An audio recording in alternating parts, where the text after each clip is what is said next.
He wants to make it fast.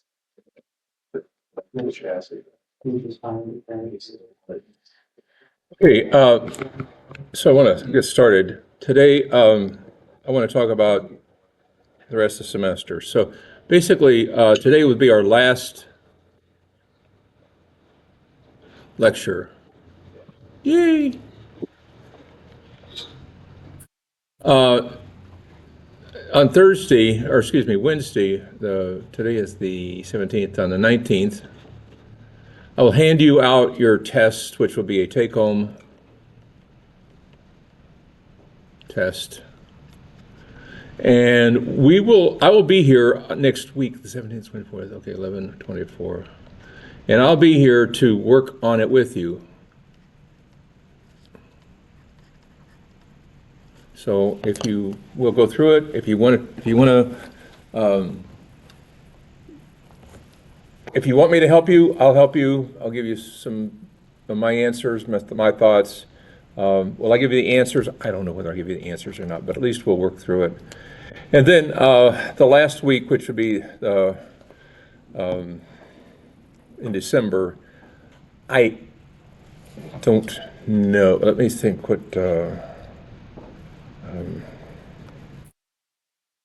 So the 24th, and then, okay, so that would be, that's, okay, so that's it for that. So then in December 1st and 3rd,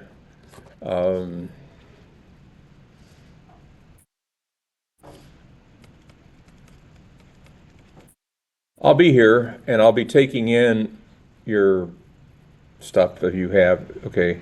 And what you owe me are this test, which is our test 2, or our last test, whatever you want to call it, and then the 2 labs. Okay, so the 2 labs that you owe me are the stepper and the servo lab. And if you get those done and show those to me, and you hand in your test, you're done. Okay? Has everybody gotten the stepper motor one done? Everybody's done? What about the servos? Anybody tried it yet? Nobody started. Nobody started it yet? Okay.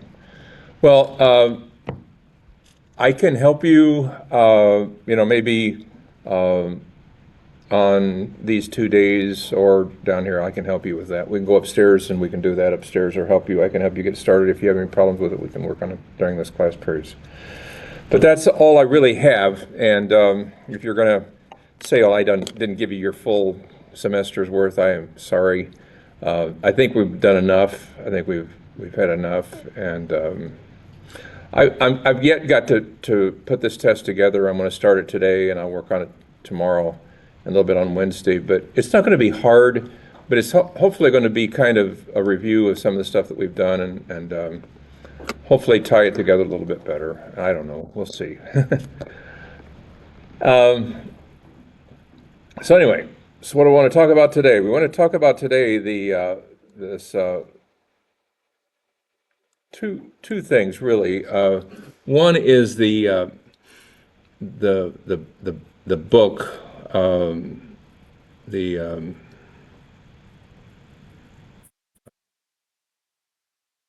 ABB book. Okay.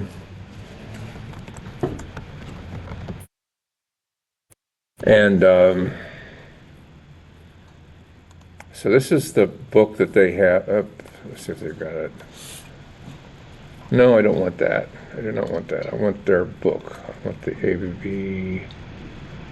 Let's see if this is the book that I want.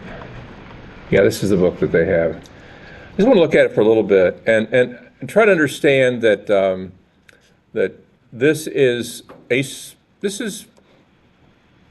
ABB is a huge company, and they're in the business of selling.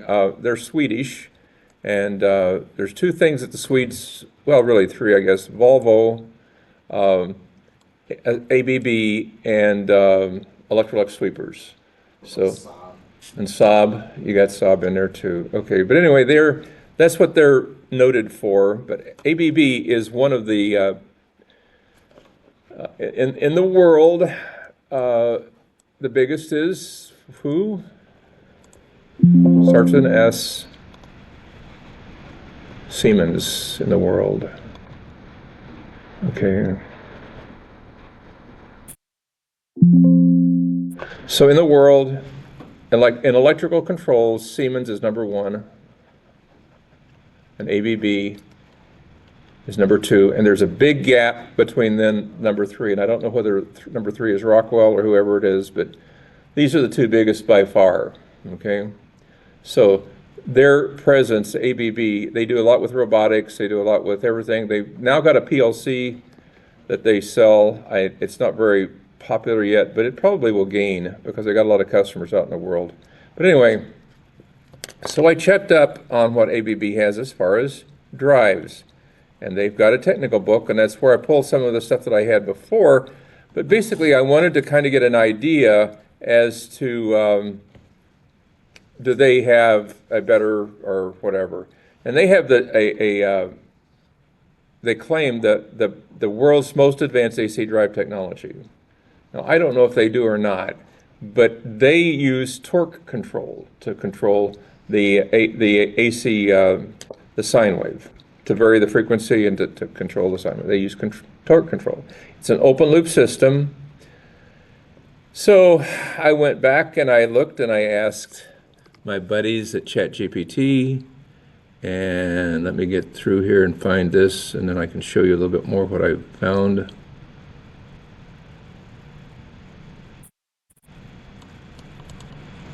I don't want this one. I want this one. Okay.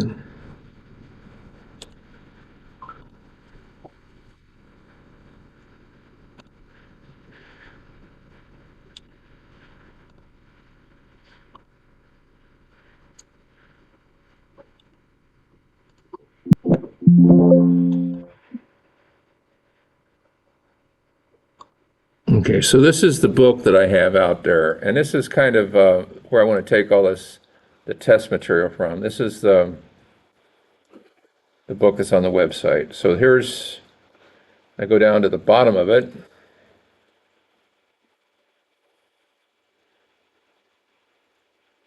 And I ask the question, okay,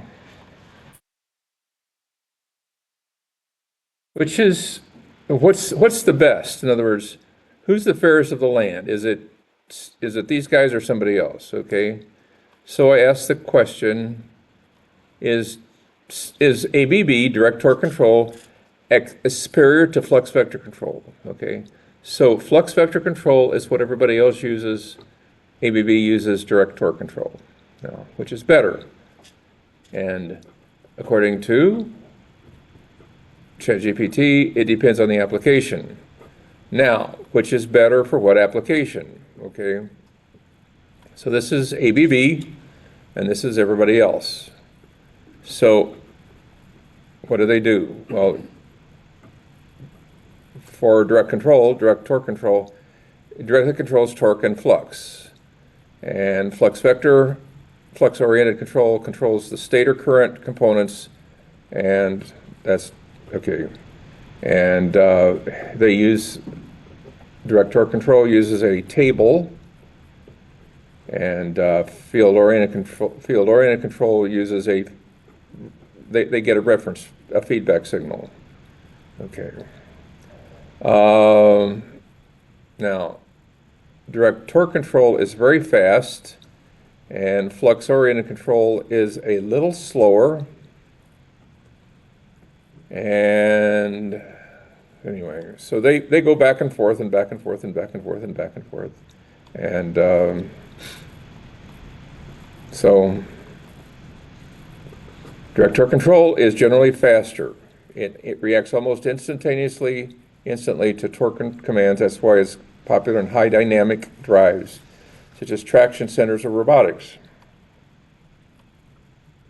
Flux-oriented control usually provides smoother torque and better low-speed control.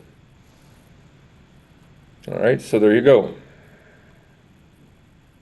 And DTC is simpler, and it requires high-speed DSPs and careful tuning. FOC is more mathematically complex, but very well understood and widely supported in hardware. Okay, so what's the latest?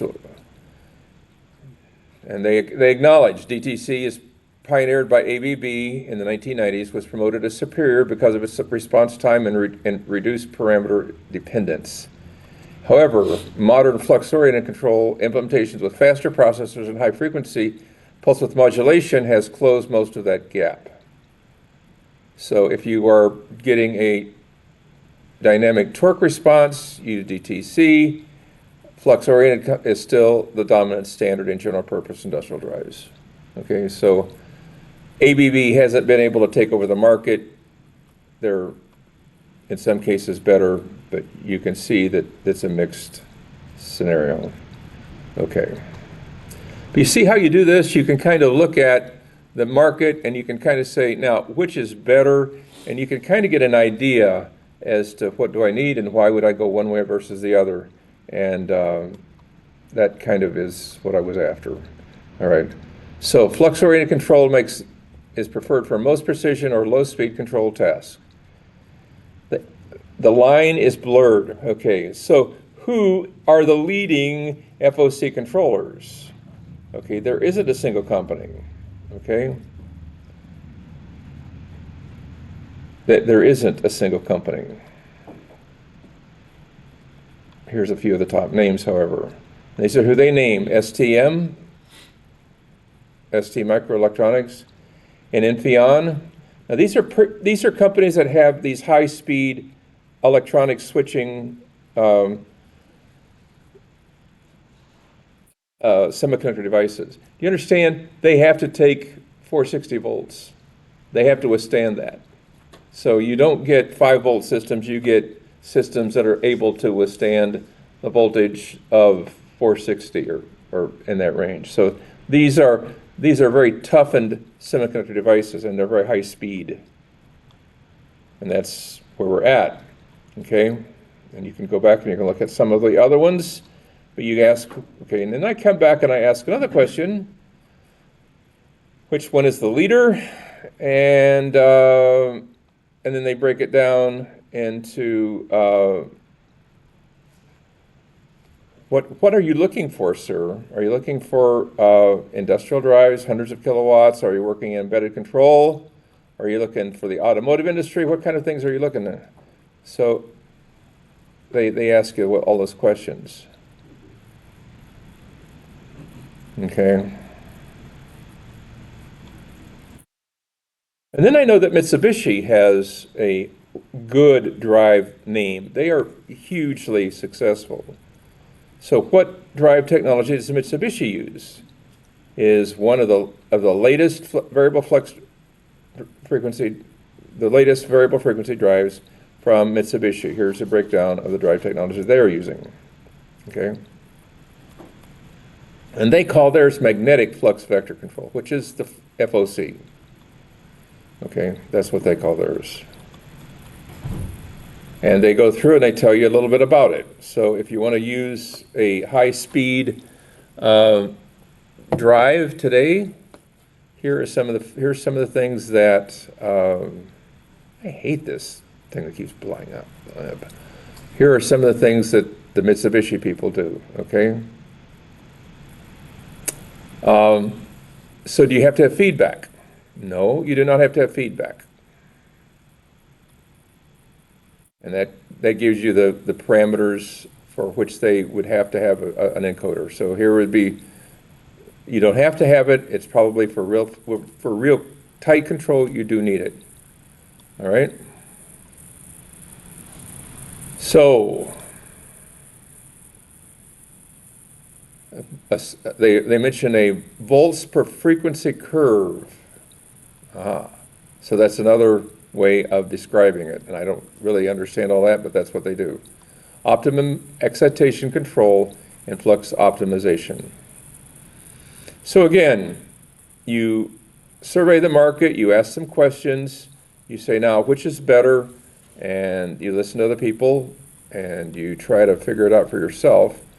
But again, you ask these kind of questions, and I'm just asking them because I've been out of this market for quite a while, but I wanted to see what each of the variable drives manufacturers kind of had and what would be the optimum. And I'm just asking questions, okay? So that's what I did. Okay. And they give me some other examples, and that would be that. So again, you can, when you are out buying equipment, you can start saying what would be the best way, and one of these will be your preferred way to go. But I'm just giving you some ideas as to how to look at this stuff. Okay, here's some of the people. Here's some of the other people. Mitsubishi's detailed control algorithm names and how they compare to the competitors. Here are the competitors: ABB, Siemens, Yaskawa. Again, that isn't the same names as they gave above, but these are the people that are making the complete drives that you can use. Okay. All right. So I want you to get an idea that you can start comparing some of these and start thinking about which way we would go and how you would buy this stuff. And as you had that example from the lab where we actually did start that inverter up and make it run, and that was the first time some of you have ever had an inverter to actually use. So here's some of the comparisons. Those are about 8 years old, the ones that we have down there. 6 to 8. I think they were bought in like 17, 18, in that range. Okay. So here's some of the advantages of each of the various types. Okay. And then I use ChatGPT again to ask a question that I've been intrigued with since after I graduated from college, because I walked right into this one. I was working with I was on the receiving end of the information, but the guy that actually did the work that was the most interesting, I thought, was the guy that actually programmed. And I've talked to you about this before, but here's the glass. It's coming along, and they have these scoring machines that do this. And when you get to a certain point, they draw a scoring line across. So these scoring lines then determine how big these pieces are. Okay, and these have to drive at 8% of this speed. And they have to keep very accurate because you want to have square corners. And you also want to have variable length. So you can have these going at any point in time. They don't all have to be equal. So you can have fat pieces, you can have skinny pieces, you can have all kinds of pieces. You can have little bitty pieces, big pieces, all that kind of stuff. Okay, so these go when they need to go. Okay, so that system in 1973 cost $250,000. All right. It included a PDP-11, and I communicated to that and gave it the information as to how I wanted the pieces cut. So I was over here with my computer telling this computer how to do these cuts. That's how it was done. So they would come up to the system that I had, my HMI, and say, I want to have this, and I want to have this, and I want to have this, and I want to have this, and I want to have this, and in that order, and you would cut so many of each, and then you would keep cycling through. Anyway, can you do that today with a PLC?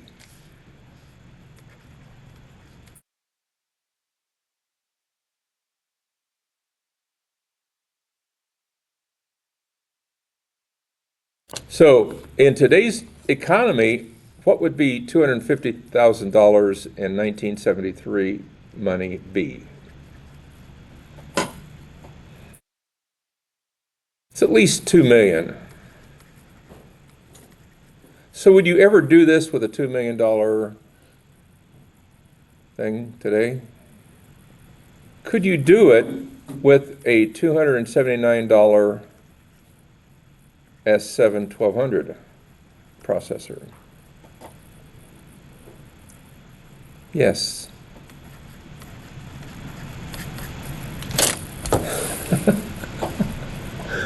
So how do you do that? That's the question, right? How would you even start to think about how to do that?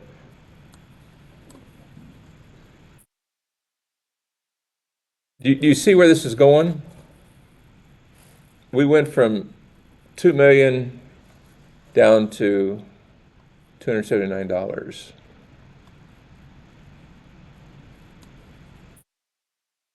Okay, so can you do this? The answer is sure. Siemens S7 1200 cam instructions are used for electronic camming, whereas slave axis follows a master axis according to a predefined cam profile. Okay, here's some practical applications. A packaging machine. A rotary sealing machine must close exactly when a film with product passes beneath it.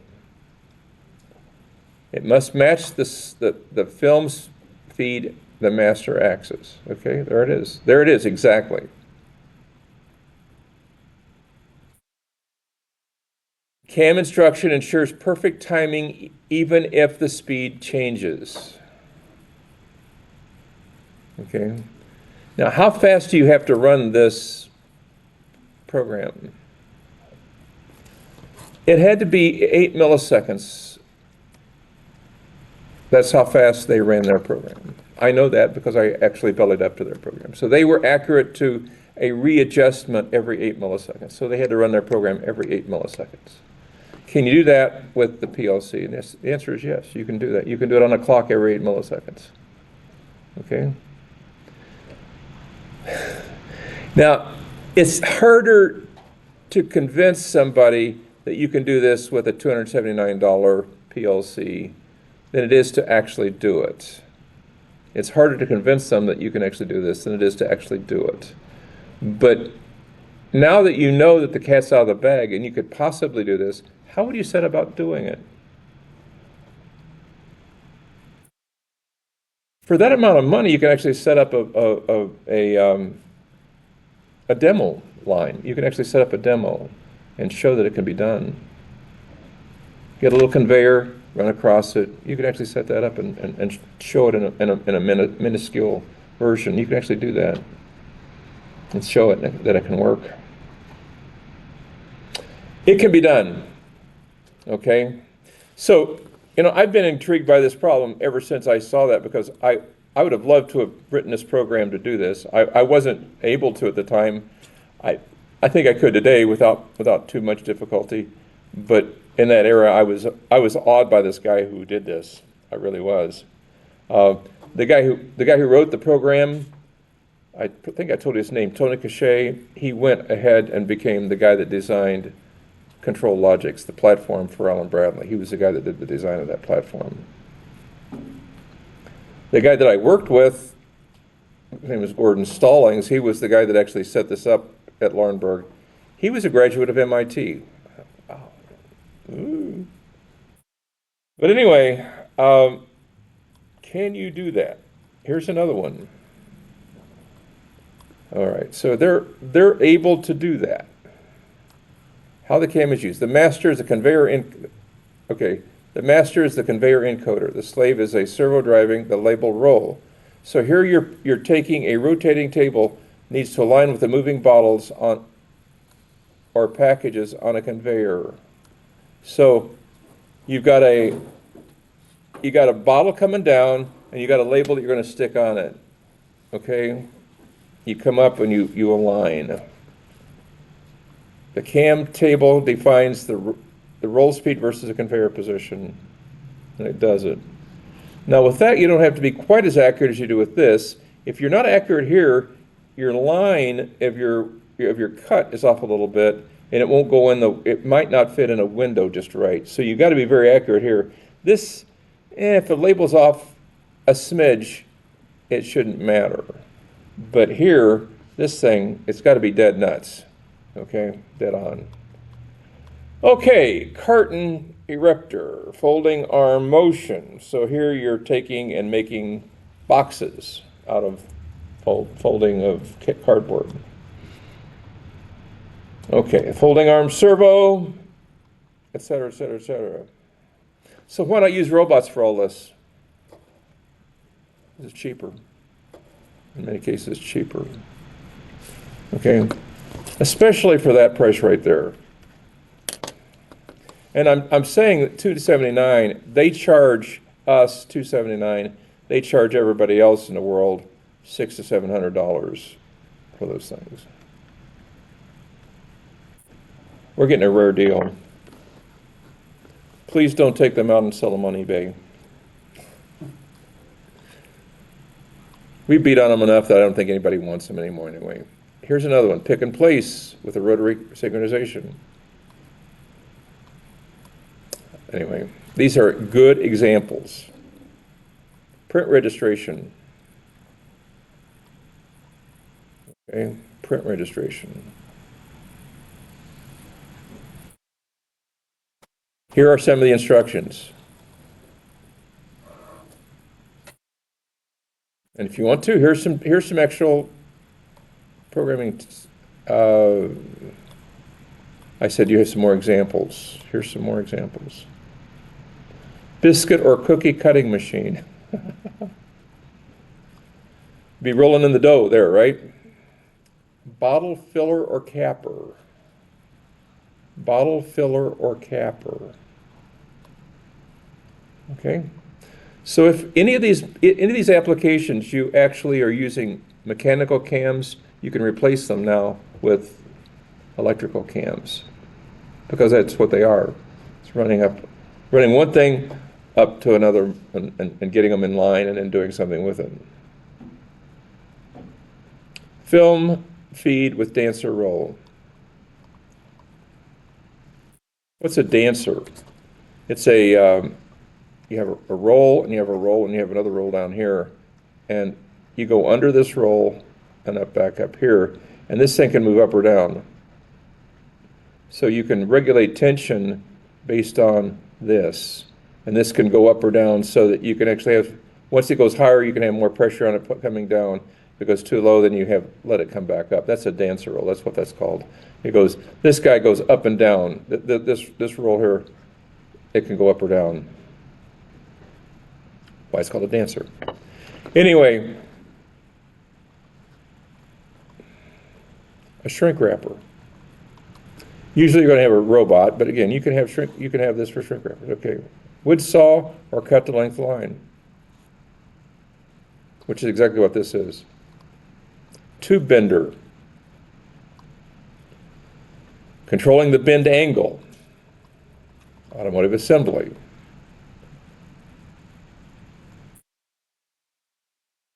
Paint line conveyor. Okay, enough on that.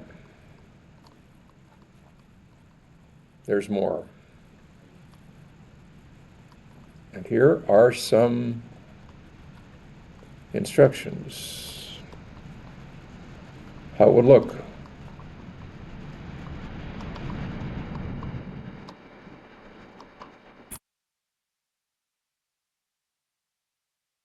There's some of the programs. That's ChatGPT, but they're generating all kinds of stuff that you could perhaps use.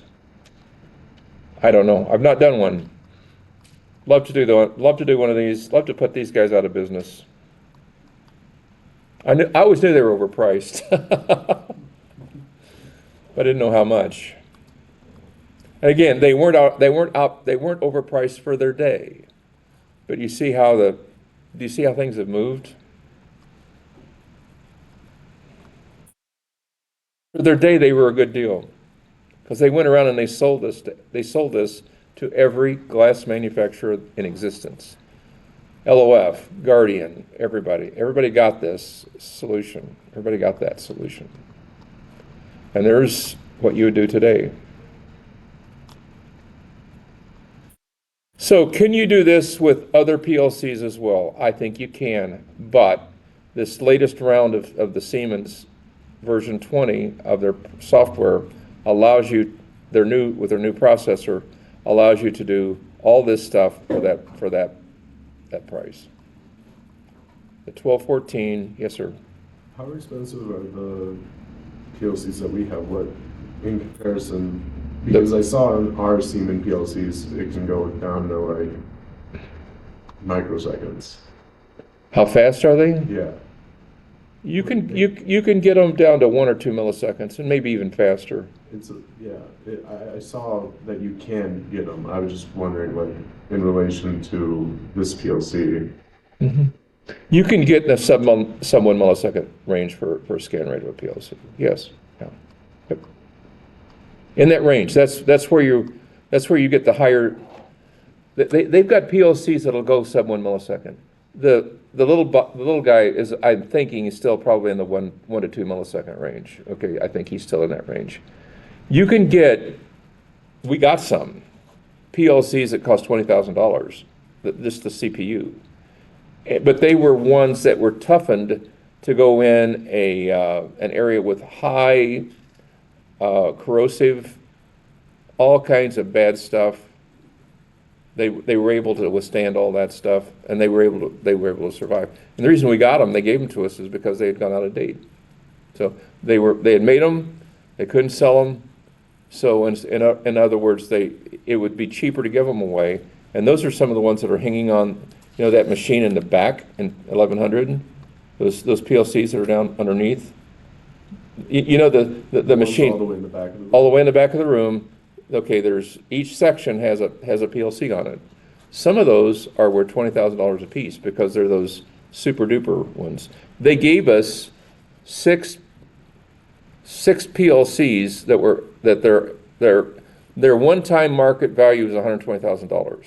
They were worth $20,000 a piece, and they were the 1500s, but they were the ones that were hardened for use in highly corrosive, I don't know if they could take an earthquake or whatever, but any kind of thing you could throw at them, they were toughened, and they would take it.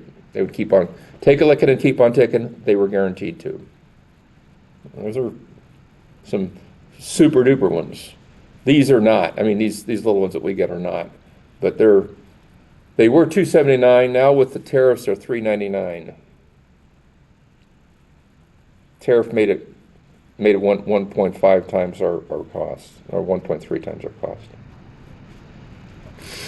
So anyway, those darn tariffs, right? And we're buying them for an NSF project. So the government is taking the money away. They're giving us the money and then taking it back away. This makes no sense. And we ask, well, can't they give it back to us because nope. Nope, it's done. So anyway, these are some instructions that if you ever got into this stuff, and honestly, today I'm trying to encourage you to ask questions about how you would attack certain applications. And you can use a servo with this, you can use a stepper with this, you can do this kind of stuff, you can do all kinds of things with it. But the smarts that's all they cost, right there in that range. It's amazing. Amazing. And I asked then another question. I am always bothered by, can you, if you had to, size a pump, pipe, or a valve? And so I asked the question, are there programs out there that would give you the ability to do that? And there sure are.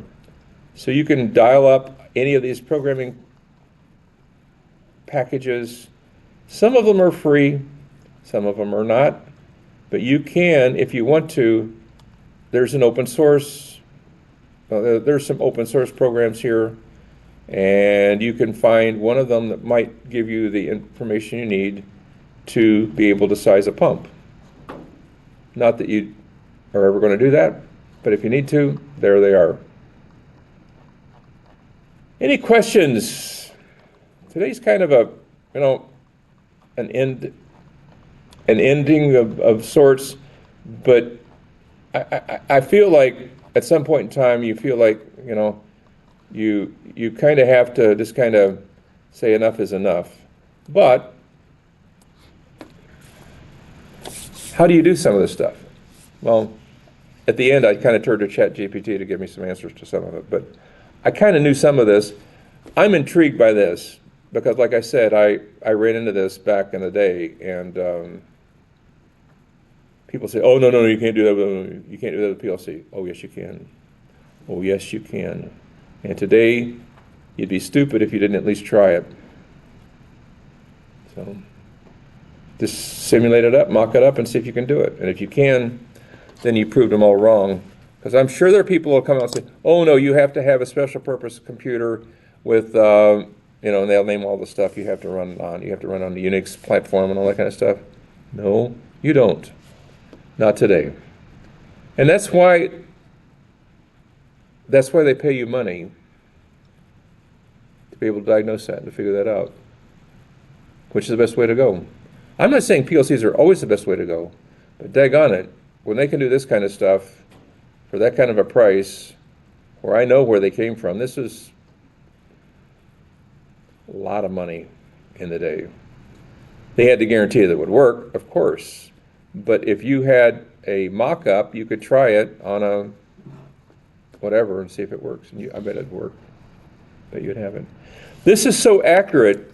They have to be so accurate. They've got a wheel up here that actually turns, that monitors the speed. It's a wheel, and they have a thermocouple on that wheel, so that as the temperature changes, the wheel expands or contracts, and so your running time or your running speed is adjusted by that expansion or contraction of that rubber wheel.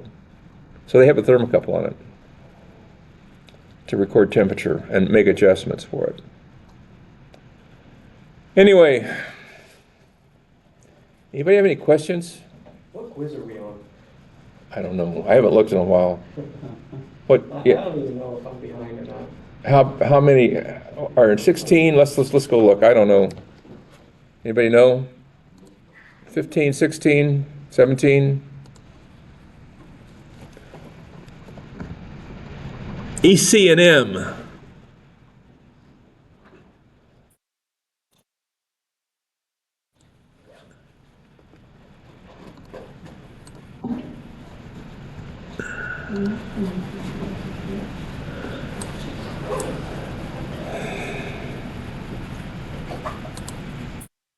Okay, so what quiz are we on?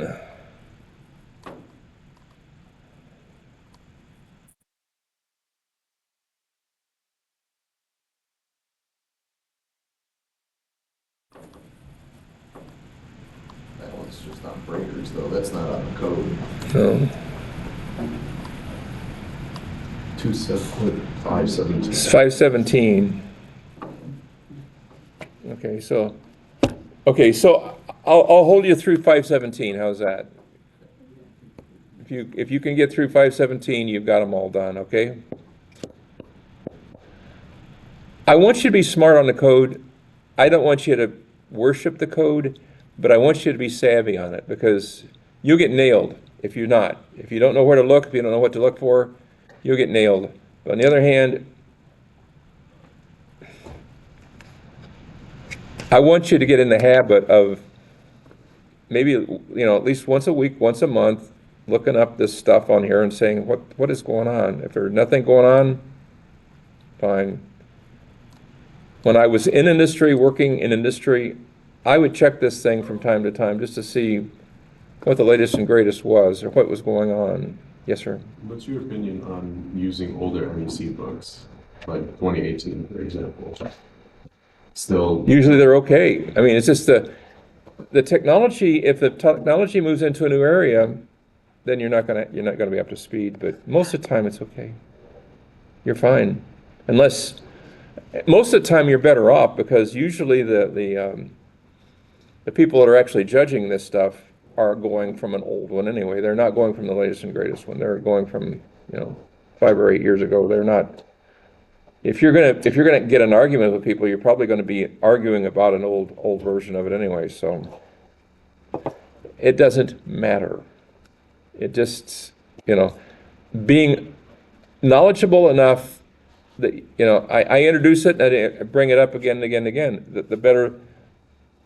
The better you know this stuff, the better you're gonna be. And the only way to keep up to speed with it is to, not every day, not every week, but, once a month, look at EC&M and see what the heck is going on today, or what are they talking about these days? Anything new? What are we up to? I did this for years. I haven't for the last 10 years because I haven't been doing this so much, in the real world. But how do you keep up with this stuff? Talk to people. I wanted to bring in my my standards book from Owen Sworning days, but I forgot. But anyway, I do. If anybody's ever in my office and you want to look at a standards book, that's another thing that you'll be interested in, is who you work for has a standards book, and most people do. Now, not everybody has a standards book, but it's the standard when you issue a purchase order. Well, also with this purchase order, we include standard, Owen Sworning standard, blah, blah, blah, blah, blah, and 16, 17, 18, whatever they are, the standard that they have, and then you would write a project standard that would be specifically for your project, which ties in all the other standards and hooks them all together. But they say things like, here's your capacitors that you would use for the size of motors. So they tell you the kind of they tell you the size of capacitors for the size of motors. They don't let you go out and wing it yourself. They make you come up with a certain capacitor. They tell you the size of the conduit for the number for this. So they go a little bit more conservative. In other words, they leave a little bit more space in a conduit than what the National Electric Code does. They also give minimum wire gauge size, 14 for control, 12 for power, that type of thing. They say a lot of stuff, and those standards are important to the company, and they should be something that you'd be aware of. So again, I have a standards book. I took it with me. I didn't ask them. I just took it when I left. But most companies have a standards book, and you might run into that. If you in a small company, probably don't have any standards. You just basically write when you write a purchase order, how do you hold their feet to the fire, right? You say per National Electric Code. That's about it. Per NFPA, blah blah blah. That's it. But do you have any more than just that to hold their feet to the fire? It's up to you, but you're going to have to decide how you. If you work for a big company, they've got a standards book. If you work for a small company, probably not, unless you pay to go to a consulting firm, and then they give you the standard and they issue them, and then they charge you for that. So again, anybody work for a company and had a standards book? Have you ever seen a standards book? You have. What company? That was my father's company in Colorado. But he did have a standards book, right? Yeah, for all kinds of different stuff. Yeah. You will probably have a standards book that you'll have to write out. And some of this stuff is part of that. So part of what we've got in this course will leach into that standards book. Because how do you design stuff in a certain way? How do you set it up? So, that's all ahead of you. It's a lot of fun. Any other questions anybody's got? Because I'm pretty well. I want to see how you do with that servo. Everybody got the stepper one done? You turn it in. You can just turn it in. If you all got it, I believe you. I'd like to see the servo one. If a few of you can demo that for me, that'd be great to see that one. Okay. Take care. Thank you.